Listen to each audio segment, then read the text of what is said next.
Bihar police को तकनीक से और मजबूत बनाने की दिशा में बड़ा कदम अब उठाया जा रहा है। दरअसल राज्य पुलिस मार्च 2026 तक 50 आधुनिक ड्रोन खरीदेगी। ये जानकारी अपर पुलिस महानिदेशक सुधांशु कुमार ने दी है। इस ड्रोन का इस्तेमाल निगरानी, कानून व्यवस्था बनाए रखने और अपराध नियंत्रण के लिए किया जाएगा। यानी अब बिहार में ड्रोन पुलिसिंग शुरू होने वाली है। जानकारी के अनुसार पुलिस विभाग ने इसकी तैयारियां पूरी कर ली हैं। इस योजना के तहत हर जिले में एक ड्रोन पुलिस यूनिट बनाई जाएगी। हर जिले को एक एक ड्रोन मिलेगा, जबकि बीएमपी को 10 ड्रोन दिए जाएंगे। सभी ड्रोन अत्याधुनिक टेक्नोलॉजी से लैस होंगे। 14 जनवरी को गृह मंत्रालय की बैठक में इस योजना को मंजूरी मिल गई है। मार्च तक ड्रोन की खरीद पूरी कर ली जाएगी। मैं आपको बता दें कि बिहार देश का 5वां ऐसा राज्य होगा जहां ड्रोन पुलिसिंग लागू होगी। इससे पहले केरल, तमिलनाडु, उत्तर प्रदेश और गुजरात में ड्रोन पुलिसिंग शुरू हो चुकी है। बिहार में खरीदे जाने वाले ड्रोन कम से कम 100 मीटर की ऊंचाई से 10 किलोमीटर तक निगरानी कर सकेंगे। ये ड्रोन 45 मिनट तक हवा में उड़ान भर सकेंगे। ड्रोन से भीड़ नियंत्रण में मदद मिलेगी, घटनास्थल की निगरानी आसान होगी और अपराधियों की पहचान और कार्रवाई तेज हो सकेगी। दुर्गम इलाकों, जंगल, पहाड़ और दूर दराज के क्षेत्रों में भी ड्रोन कारगर साबित होंगे। वहीं इस बात की जानकारी देते हुए एडीजी ने बताया है कि ड्रोन खरीदने पर करीब 25 करोड़ रुपए खर्च होंगे। इसके लिए 14 जनवरी को एक हाई पावर्ड कमेटी से मंजूरी मिल चुकी है। जिला स्तर के ड्रोन करीब 45 मिनट तक उड़ान भर सकेंगे और भीड़ नियंत्रण, कानून व्यवस्था और सामान्य पुलिसिंग में काम आएंगे। एसटीएफ को दिए जाने वाले ड्रोन संगठित अपराध पर नियंत्रण में मदद करेंगे। साथ ही एडीजी ने बताया कि ड्रोन में automatic number plate recognition system लगाया जाएगा।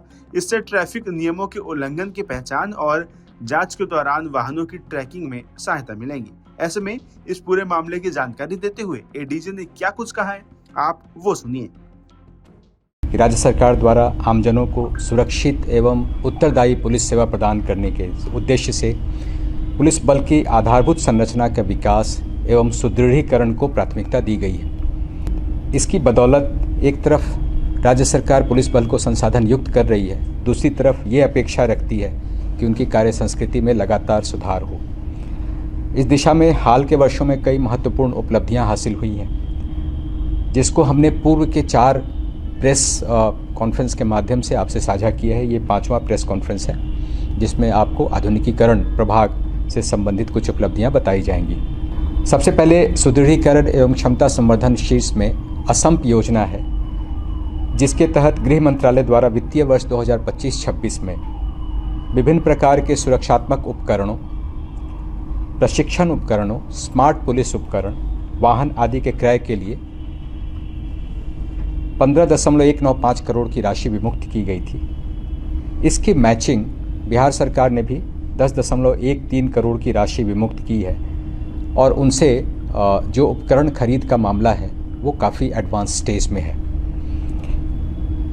दूसरी योजना के तहत पुलिस थाना सर्विलांस परियोजना के तहत राज्य के थानों में सीसीटीवी का अधिष्ठापन होना है, डैशबोर्ड का निर्माण होना है। डैशबोर्ड जिसको हम हेल्थ मैनेजमेंट सिस्टम बोलते हैं, जिससे ये पता लगेगा कि कौन सा सीसीटीवी किस थाने में कार्यरत है अथवा नहीं है।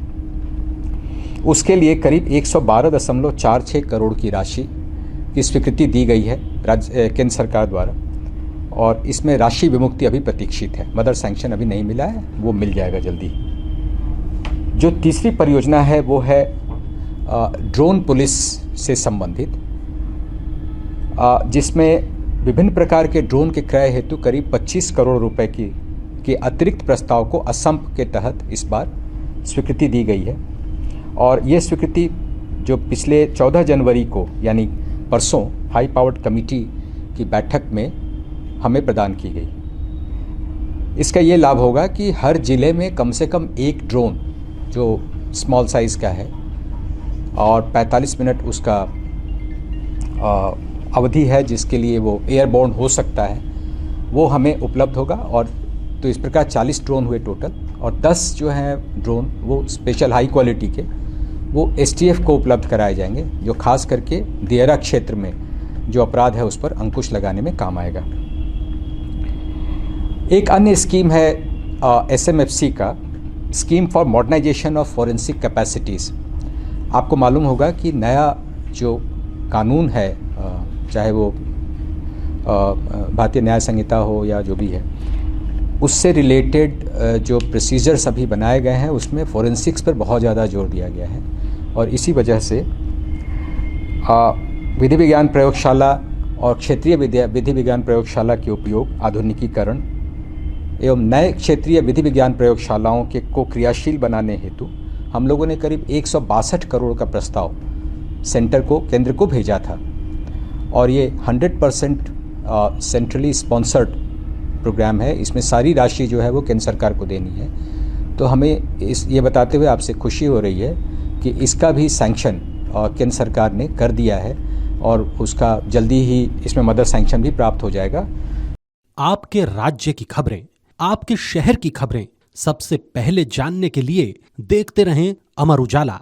चैनल को सब्सक्राइब जरूर कर लें और पाएं हर अपडेट।